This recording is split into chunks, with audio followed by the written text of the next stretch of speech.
Summer ভ্যাকেশনের জন্য আমার ছোট ভাই ওই যে হোস্টেল থেকে বাড়ি ফিরল, সেদিন থেকে ও শুধু ফোন আর টিভি দেখেই যাচ্ছে। মা তো অনেকবারই ওকে বলেছে যে গরমের ছুটিটা মজ মস্তি করার জন্য না। ভাই উল্টে মাকে বলে তাহলে কি পড়াশোনা করার জন্য? ভাই যখন আজ মাকে এই কথাটা বলে তখন ঠাকুমা না বাইরে বারান্দাতে বসেছিল, আর ঠাকুমা তো কথাটা শুনেওছে। আমি তো ভেবেছিলাম আজকের হয়তো ওর কপালে খুব মার জুটবে, খেতেও হয়তো দেবে না, কিন্তু ঠাকুমা না মিষ্টি সুরে ভাইকে ডেকে বললো, বাবান আমার কাছে এসো। তারপর ভাইকে পাশে বসিয়ে বলল, যাও তোমার বইগুলো নিয়ে এসো তো দেখি কতটা হোমওয়ার্ক দিয়েছে। আর তখন ভাইও না নিজের বইগুলো ঠাকুমার কাছে নিয়ে আসে। ভাই বলে, ঠাম্মি হোমওয়ার্ক তো দিয়েছে কিন্তু পুরোটা দেয়নি, অর্ধেক দিয়েছে। আচ্ছা।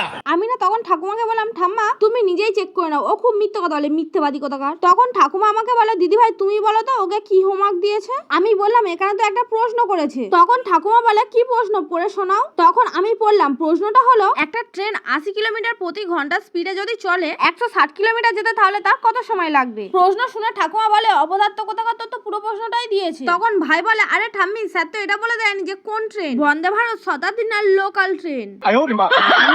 আজ তোমাদের জন্য একটা প্রশ্ন রইল, আমাদের ঠাকুমাকে আমরা কে কি বলে রাখি, মানে আমি কি বলে রাখি আর আমার ভাই কি বলে রাখে।